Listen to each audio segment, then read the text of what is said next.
It's the first time the UK has hosted a Five Eyes cyber panel discussion, so we're all very privileged.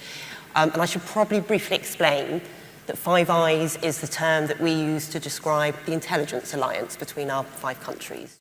Electoral security is a really interesting and challenging topic for organisations like ours, in that one of the things that I like under our current arrangements is that political leadership gives you a very clear sense of risk appetite. They're not unreasonable. They don't say you can prevent all cyber attacks on everything. They've got a risk appetite.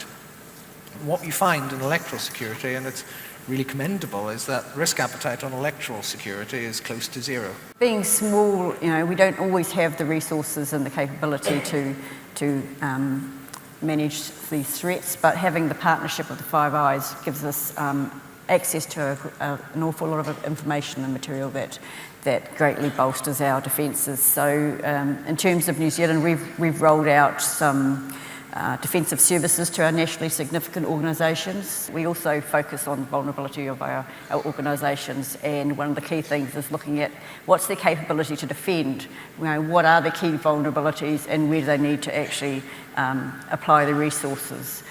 We need to get left of the incident before things happen and say, how do we apply that to resiliency in the technical space?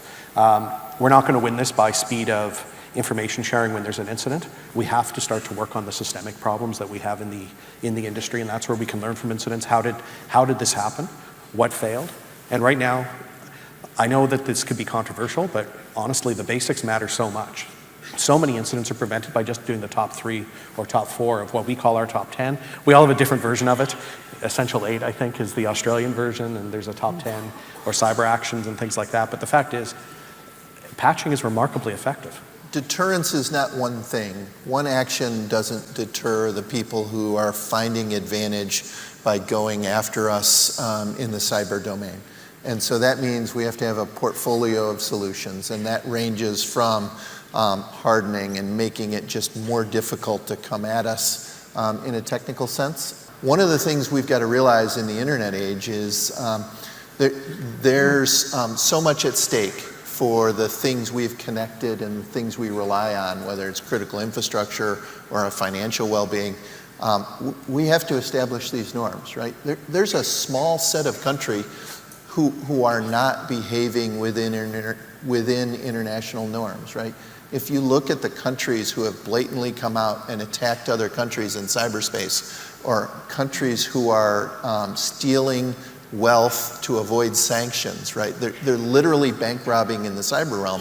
It's a small group. You can name them on one hand, right? Russia is attacking neighbors and influencing people with their national intent to shape policies and to achieve advantage. We've seen the Chinese stealing intellectual secrets that impact our economies. We've watched Iran attack near neighbors and put safety systems at risk. And North Korea out there stealing banking information, right? It's a short list, and we've got to get comfortable as nations going out and saying that these countries are behaving in ways that are unacceptable. There are 3 things that we care about: speed, scale, and impact. They're going to be the challenge for us over the next few years. How do we do what we need to do with that scale, that speed, and that impact? If we're educating now for what we're seeing now, we're failing. So we've really got to try and understand what we think the challenges for the cybersecurity industry are going to be in the next 3 to 5 years, because by the time we produce tertiary students, or PhDs, bless them, in 5 years' time, the problems are going to be very different. And this is a real challenge for us. The cyber world moves a lot faster again than that physical world. So you could sit and do a PhD in the physical world for 5 years and come out and that'd be great. But in the cybersecurity world, I need a 3-month PhD. Yeah. I need someone that can target and get me something fast. So we will start teaching kids from when they're 5 years of age how to write code. And I think that will, in itself, will grow a very different culture for us.